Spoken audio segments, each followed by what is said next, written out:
Hey, what's up everybody? This is Anti-Hero with Player One Gaming, and today we're going to be doing a quick video on how to defeat the Spider Matriarch Queen and her little army of pesky little spiders in the Whispering Depths in Baldur's Gate 3. Now this will likely be one of the first very challenging battles that you will face. There's several ways that you could go about this battle, but what I'm sharing with you today is what I consider to be the optimal strategy.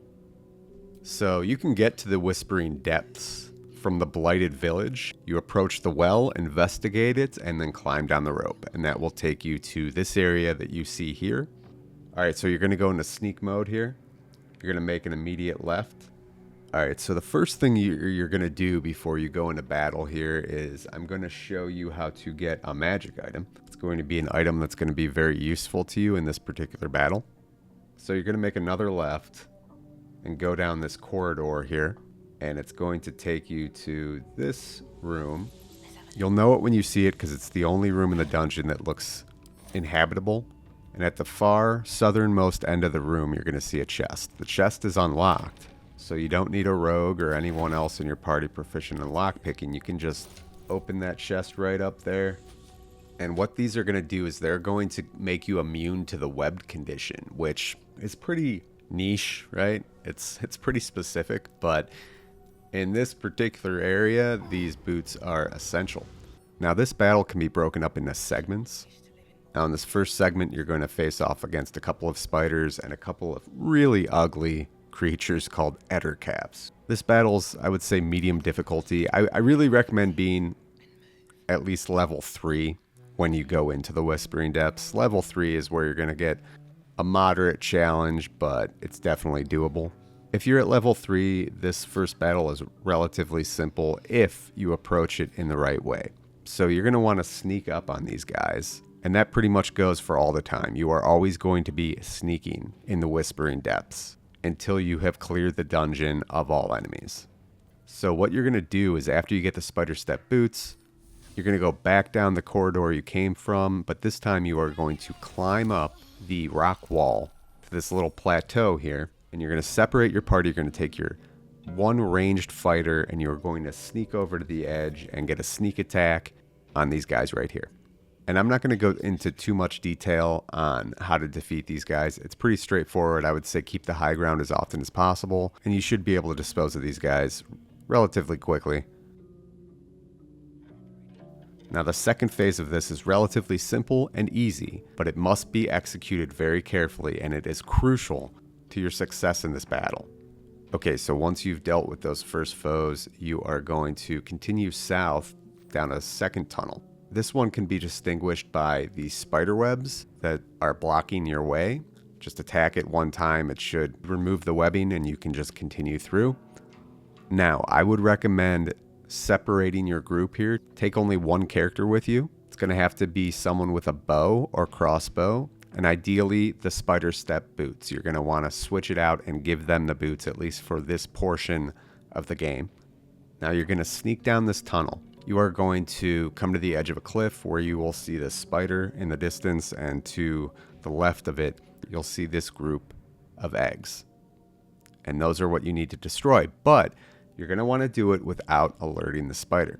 So you are going to climb down the cliff right here, down to the second level, and you are going to go right on the edge of that cliff. So you don't even need to go down in the third level. If you just get right on the edge of the cliff here, from this spot, you can get a good vantage point on the eggs.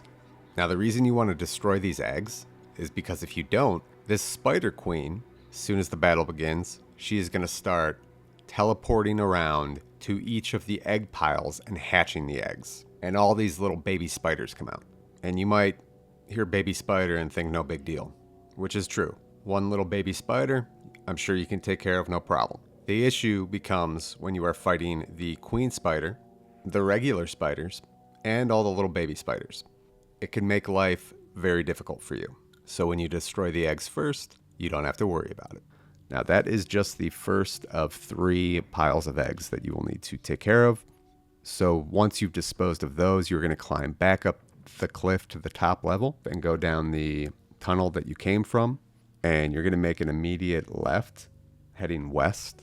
And again, you're going to go at this alone. You're going to sneak down this other tunnel, this westernmost tunnel here. And you are going to get right up against this big rock here. And here you will see the giant matriarch spider queen.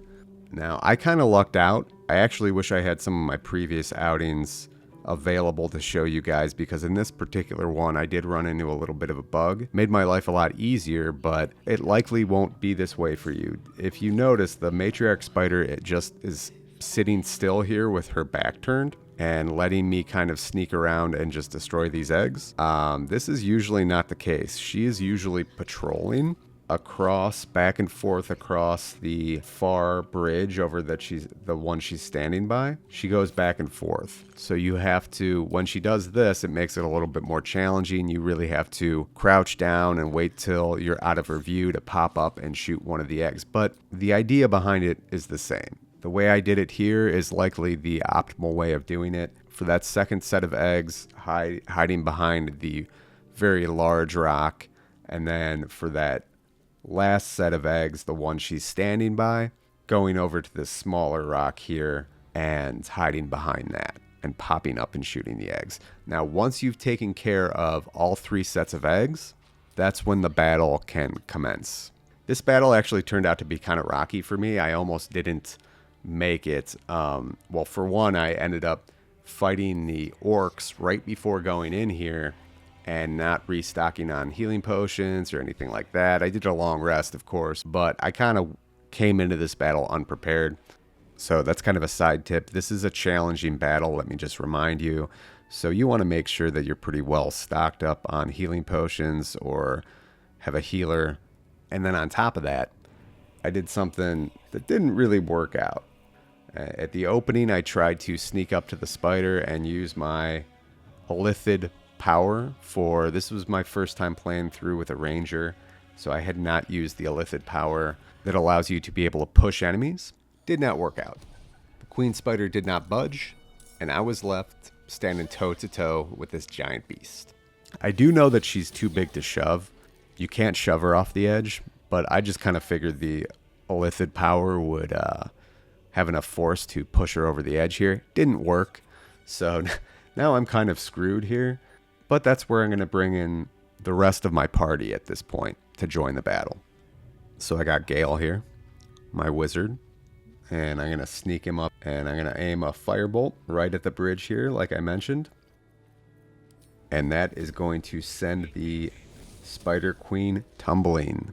Now, it's so close. She almost goes down the big pit, which would have just ended the battle right there. Well, aside from her 2 minions. Now, ideally, I would have, in this case, taken Gale. If I would have had Misty Step or something like that to get Gale down by that matriarch spider to use Thunder Wave and push her over the edge, that would have been the optimal strategy here. While playing through this, I was trying to figure out a way to get one of my characters down there to do that. The issue was the distance that I had to travel and the fact that the 2 other spider minions were also down there, and if I went down there and crossed their path, I would have to disengage with them or provoke an opportunity attack. The point is, though, I'm just going to reiterate the primary strategy for defeating this giant spider, and that is to push her over the edge of these cliffs any way that you can.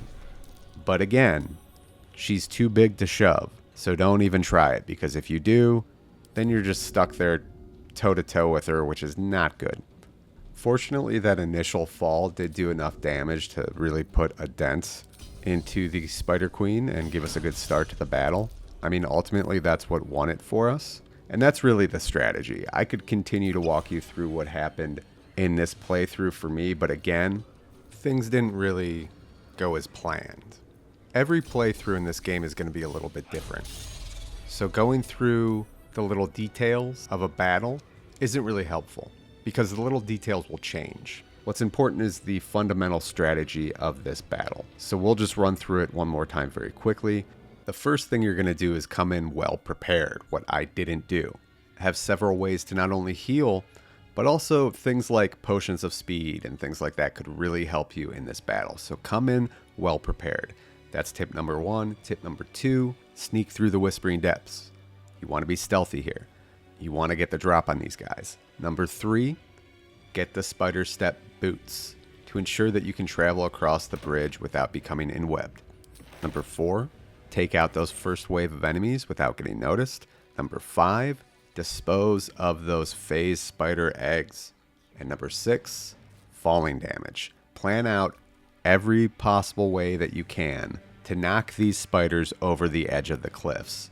Spells like Thunder Wave. If you're a warlock and have Repelling Blast attached to your Eldritch Blast, that'll work. You could try the Potion of Hill Giant Strength to actually push the Matriarch spider over the edge. That may work. I don't believe I've ever tried it, but that might be something you could experiment with. And by the way, her minion spiders, it is possible to push them over the edge, so long as your strength is high enough.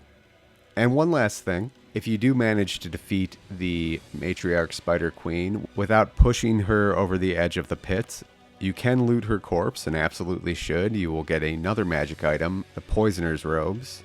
These are obviously good for spellcasting classes who don't wear armor, like wizards and sorcerers, and it gives you a nice little bonus to any poison damage that you might be dealing out. So that's it, guys. This is a very challenging battle if you don't know what you're doing. I struggled with it mightily at first. So hopefully this video was helpful. Make the battle a little bit more manageable for you. Get past it. And this is the entrance, as I mentioned, to the Underdark. So you will want to get through these spiders before going down into the Underdark. So that's it for this video. You guys are now equipped to go kick some spider ass. I hope this was helpful to you. If it was, I do ask that you like and subscribe. This is a brand new channel, so the more support I get, the more time and energy I can put into making content for you guys. Thank you so much. I do appreciate it, and I'll see you next time.